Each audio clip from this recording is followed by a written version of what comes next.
Howdy there folks, it's Hunter, and in today's video we're going to be talking about my personal favorite bow build right now in Crucible, which all centers around Vengeful Whisper. Made a few videos about this bow, it's pretty great. You don't have to have this exact roll that I have here, but you do want archers and hatchling. I highly recommend that perk combo.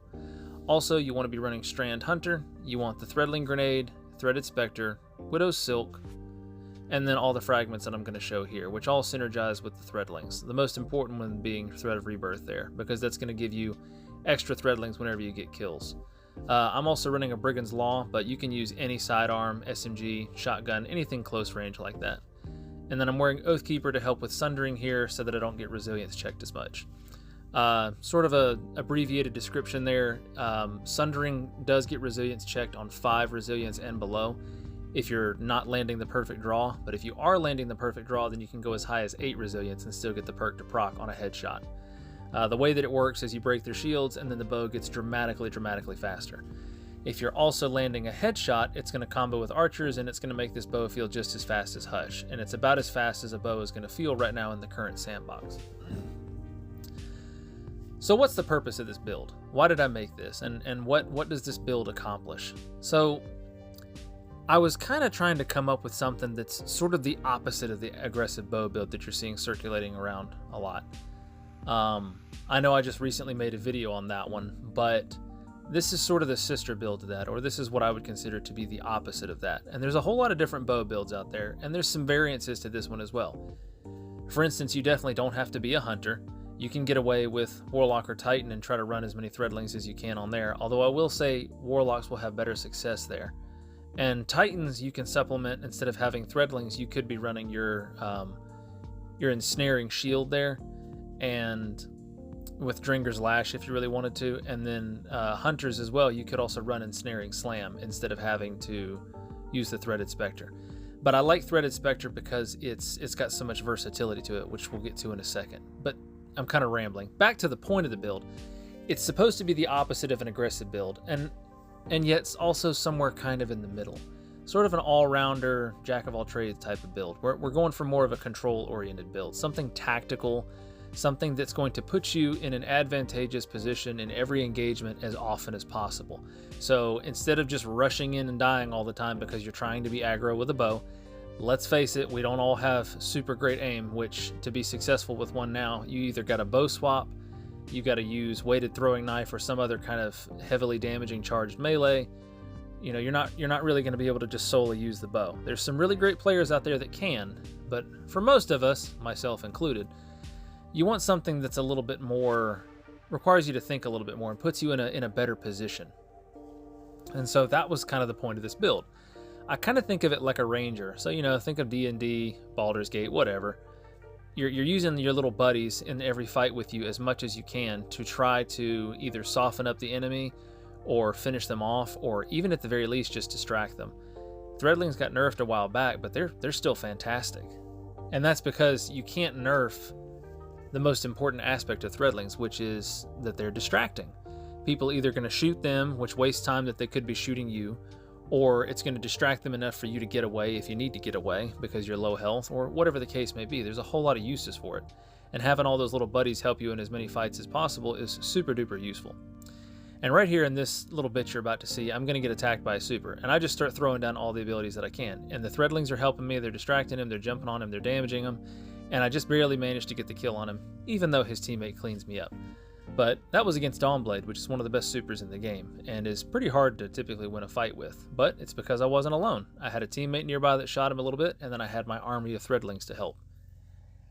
And so, again, that's kind of what the core of this build is it's supposed to be more controlling. You're trying to always give yourself the upper hand in as many engagements as possible. And there's a lot of utility to this kit. Obviously, the Threadlings are mostly just kind of, you know, they're pretty straightforward. You just kind of throw them out and they do their thing. But the reason that I recommend Threaded Spectre more than any Titan or Warlock abilities and more than the Ensnaring Slam for the Hunter is because of just how much utility it has. It works really well for getting away, because if you're getting shot at and you need to get gone, you'll dodge out of the way, leave it behind. That Threaded Spectre is going to aggressively grab their aim assist, and it's going to make it a lot harder for them to hit you when you're trying to escape. You can also use it as a shield, throw it in front of you. It's going to absorb some damage, and especially if you're fighting controller players, they're going to have a really hard time shooting around it because the aim assist on it is so aggressive. And I know it got nerfed a little while back, so it's not up quite as much, but that's fine. This build still does just fine without it being up nearly as much. And the other thing to keep in mind is it's not all about just the threadling grenades and Threaded Spectre itself. You've got a lot of really cool passives that are working with this build as well. It feels like almost all the time when I'm killing somebody with the bow, they're making like 1 to 3 threadlings. And I don't know why they're making 3 threadlings. That's a strange interaction where it seems like maybe one of the two, because you've got Hatchling and the Thread of Rebirth at the same time. It feels like one of them has the ability to proc like multiple times or something, because you'll get just 3 threadlings that'll pop out as soon as you kill somebody, and that's pretty cool. And you know, something like this didn't really save me. Obviously, the guy with the sword just kind of took me out, but it's not perfect. The purpose of this build, as I've said time and time again, is to be more controlling, but also, the other big thing I want to point out, we don't all have godlike aim. And this, you know, not a lot of other builds out there don't even have to have godlike aim. They've got a lot more forgiveness. They don't have to have 100% headshot ratio, which is interesting because that's what we said it was, or Bungie said it was going to be, but whatever. And you've even got weapons out there, like most sidearms have a TTK somewhere between like 1.17 and 1.2, just with all body shots. Your TTK with a bow, if you hit all body shots right now, is like 2.5 seconds. It's nowhere near. And even if you're getting all headshots, if you're not using a bow like this, if you're using any other bow or any bow that doesn't have archer's tempo, the time to kill is basically the same as a sidearm. It's like 1.2, 1.4 seconds. So, I mean, it's actually worse. And they're just having to body shot you. And so you want to try to give yourself as much advantage as possible. And me personally, this is how I think bows are really meant to be played. I think it's how Bungie intended it to be. They intended them to be more of a peak-oriented style. They intended them to be, you know, that the trade-off for them having such high chunk damage for taking out half of somebody's health with a single hit is just supposed to be sort of offset by their slow TTK. Now, granted, you know, you've got things like high impact pulses that 2-shot and take out almost half your health in one burst of headshots, but I guess the trade-off with them is that it's a burst, and so it can be a little harder to land all of them at range. Although, spoiler alert for all you pulse mains out there, max out your stability and you'll do fine. But anyways, this is definitely something I've been having a lot of fun with. I've seen my KD go up a good bit, obviously, and some people are going to say, well, it's because you're cowering in the back of the map. No, not necessarily cowering. You've seen me be a little aggressive in this footage.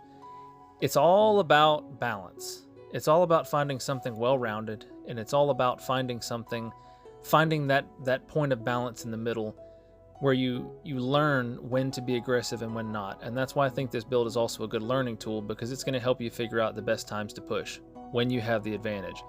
And when it's time to push, you'll have that advantage. I hope you guys have found this useful. I hope you think this build is as cool as I do. You know, all of you go out there and unleash your inner ranger and have a lot of fun with it. Thanks for watching, y'all, and I hope you have a wonderful evening.